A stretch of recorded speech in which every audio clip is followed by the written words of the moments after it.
সবাইকে অনেক অনেক সালাম ও শুভেচ্ছা জানিয়ে শুরু করছি। আশা করি সবাই অনেক ভালো আছেন। বন্ধুরা, আজকে আমি আপনাদের সাথে খুব গুরুত্বপূর্ণ এবং ইন্টারেস্টিং একটি জিনিস শেয়ার করার জন্য চলে আসলাম। আমরা দীর্ঘদিন যাবৎ বিকাশ অ্যাপ সিম কার্ড ছাড়া ব্যবহার করতে পারছি না।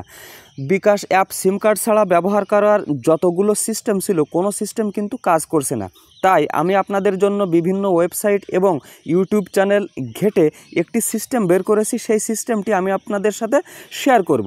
সেই সিস্টেমের মাধ্যমে আপনারা খুব সহজেই বিকাশ অ্যাপ চালু করতে পারবেন অন্য কোনো অ্যান্ড্রয়েড মোবাইলে, কিন্তু সিম কার্ডের কোনো প্রয়োজন হবে না। অর্থাৎ আপনারা সিম কার্ড ছাড়া বিকাশ অ্যাপ চালাতে পারবেন 2024 সালের নতুন নিয়মে। তো বন্ধুরা, এখানে দেখুন, আমি যদি আমার মোবাইলের সেটিং অপশনে চলে যাই, এখান থেকে যদি মোবাইল নেটওয়ার্কের উপরে ক্লিক করি, তাহলে এখানে আপনারা দেখতে পাচ্ছেন যে আমার মোবাইলে কিন্তু দুইটি সিম চালু রয়েছে, এখানে একটি আর এখানে একটি। তো এই দুইটি সিমকে আমি চেক করব। তো প্রথম সিমের উপরে ক্লিক করলাম, অর্থাৎ সিম অনের উপরে ক্লিক করলাম। তাহলে এখান থেকে ক্যারিয়ার দেখতে পাচ্ছেন গ্রামীণ ফোন।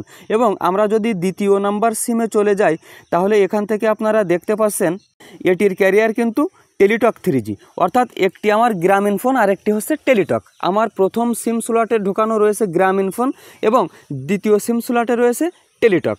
তো আমি টেলিটক যে সিমটি রয়েছে সেই সিমের বিকাশ অ্যাকাউন্টটি আমি সিম ছাড়া চালাতে চাই। আপনারা যে সিমের বিকাশ অ্যাকাউন্টটি সিম কার্ড ছাড়া ব্যবহার করতে চান, সেই সিমটি প্রথম অবস্থায় প্রবেশ করাবেন 2 নম্বর স্লটে, এবং যে সিম থেকে ইন্টারনেট কানেকশন দিতে চান সেই সিমটি প্রবেশ করাবেন সিম 1 স্লটে। তো সেভাবেই আমার কিন্তু প্রবেশ করানো রয়েছে। তো প্রবেশ করানো থাকার পরে আমি এখান থেকে সরাসরি চলে আসব বিকাশ অ্যাপে। তো বিকাশ অ্যাপে চলে আসার পরে এখান থেকে লগ ইন রেজিস্ট্রেশন বাটনে আমি ক্লিক করলাম। লগ ইন রেজিস্ট্রেশন বাটনে ক্লিক করার পরে এখানে আমি মোবাইল নাম্বারটি প্রবেশ করাবো। তো এখানে প্রবেশ করানোর পরে পরবর্তীতে ক্লিক করলাম।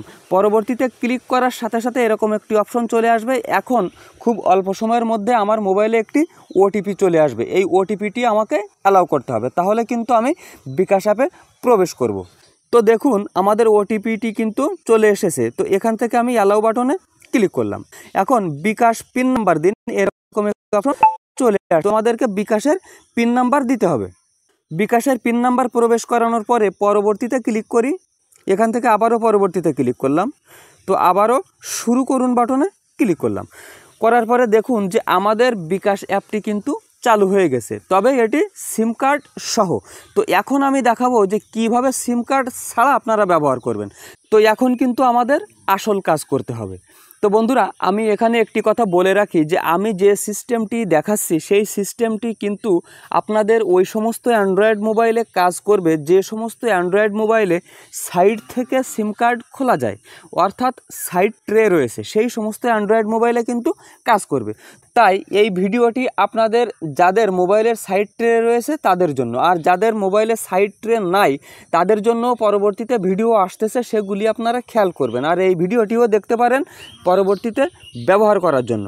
তো এখন আমাদের যে কাজটি করতে হবে সেটি হচ্ছে আমাদের এই বিকাশ অ্যাপটি ওপেন থাকা অবস্থায় আমাদের সাইড ট্রেটি খুলে ফেলতে হবে। সাইড ট্রেটি খুলে আমাদেরকে 2 নম্বর সিমটি বের করে নিতে হবে। যেমন আমি এখান থেকে বের করে নিলাম, আমি কিন্তু 2 নম্বর সিমটি বের করে নিলাম এবং আবারও ট্রেটি ঢুকিয়ে দিলাম। ট্রেটি ঢুকিয়ে দেওয়ার পরে আমাদের কিন্তু 1 নম্বর সিমটি পেয়ে গেল এবং 2 নম্বর সিমটি আমরা খুলে ফেললাম।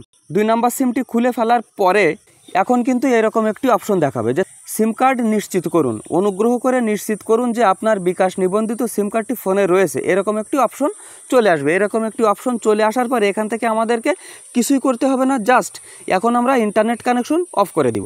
ইন্টারনেট কানেকশন অফ করে দিয়ে এভাবে কিছুক্ষণ থাকবে। কিছুক্ষণ থাকার পরে এখানে দেখুন যে একটি লেখা আসছে যে ইন্টারনেট কানেকশন চালু করে আবার চেষ্টা করুন। তো এখন আমরা ইন্টারনেট কানেকশনটি চালু করে দিব। ইন্টারনেট কানেকশনটি চালু করে দেওয়ার পরে এই যে ইন্টারনেট কানেকশন চালু করে আবার চেষ্টা করুন, এটি কেটে দিব। কেটে দেওয়ার পরে এখানে দেখুন আমাদেরকে পিন নাম্বার দিতে বলছে, এখন আমরা পিন নাম্বার দিব। পিন নাম্বার দিয়ে পরবর্তীতে ক্লিক করলাম। পরবর্তীতে ক্লিক করার সাথে সাথে দেখুন লগ ইন হয়ে গেল। তো এখান থেকে আমরা ব্যালেন্স দেখতে পারছি বা বিভিন্ন যে অপশনগুলো আছে সেগুলি কিন্তু ব্যবহার করতে পারছি। তো এখান থেকে আমি আমাদের কোন সিমের বিকাশ অ্যাকাউন্টটি চলছে সেটি আমরা চেক করব। তো এখান থেকে আমি এখন প্রোফাইলের উপরে ক্লিক করলাম। প্রোফাইলের উপরে ক্লিক করার পরে আপনারা দেখতে পাচ্ছেন যে এখানে কিন্তু আমার টেলিটক নাম্বারটি দেখাচ্ছে, অর্থাৎ আমার টেলিটক নাম্বারের যে বিকাশ অ্যাকাউন্টটি রয়েছে সেটি কিন্তু এই অ্যাপে চালু রয়েছে, কিন্তু এই টেলিটক নাম্বারটি আমার এই মোবাইলে আছে কিনা সেটি আমি আপনাদেরকে প্রুফ দেখাবো। তো এখান থেকে বের হয়ে আসলাম। বের হয়ে আসার পরে আমরা চলে গেলাম সেটিংসে যাওয়ার পরে মোবাইল নেটওয়ার্ক এই অপশনটির উপরে ক্লিক করলাম। ক্লিক করার পরে এখান থেকে দেখুন যে আমাদের কিন্তু সিম 1টি আছে সেটি দেখাচ্ছে, আর সিম 2 কিন্তু আমাদের ঢুকানো নাই, অর্থাৎ সিম 2টি কিন্তু এমটি। এখন আমরা দেখব যে সিম 1টি আমাদের গ্রামীণ ফোন নাকি টেলিটক। তো তার জন্য আমরা সিম 1-এর উপরে ক্লিক করলাম। ক্লিক করার সাথে সাথে এখান থেকে দেখুন যে ক্যারিয়ার দেখাচ্ছে কিন্তু গ্রামীণ ফোন। তো আপনারা এইভাবেই আপনাদের বিকাশ অ্যাপ চালাতে পারবেন আপনাদের অ্যান্ড্রয়েড মোবাইলে, কিন্তু সেই সিম কার্ডটি লাগবে না। তো এই বিকাশ অ্যাপটি আমি কিন্তু 10 থেকে 12 দিন যাবৎ এভাবে ব্যবহার করেছি এর আগে। তারপরে যখন আমার কোনো রকম কোনো সমস্যা হয়নি তখন কিন্তু আমি আপনাদের সাথে শেয়ার করলাম। তো আপনারা যারা এভাবে ব্যবহার করবেন তাদের যদি কোনো রকম কোনো সমস্যা হয় আমার ভিডিওর নিচে কমেন্ট করতে পারেন। আমি যত দ্রুত সম্ভব আপনাদের সেই সমস্যাগুলোর সমাধান খুঁজে বের করে আপনাদের সাথে শেয়ার করার চেষ্টা করব। তো বন্ধুরা, আজকের ভিডিও এই পর্যন্তই। পরবর্তীতে আরও সুন্দর সুন্দর আপডেট সহ এবং টিপস ও ট্রিক সহ ভিডিও নিয়ে আসার প্রত্যাশায় আজকের মতো এখানেই বিদায়। আল্লাহ হাফেজ।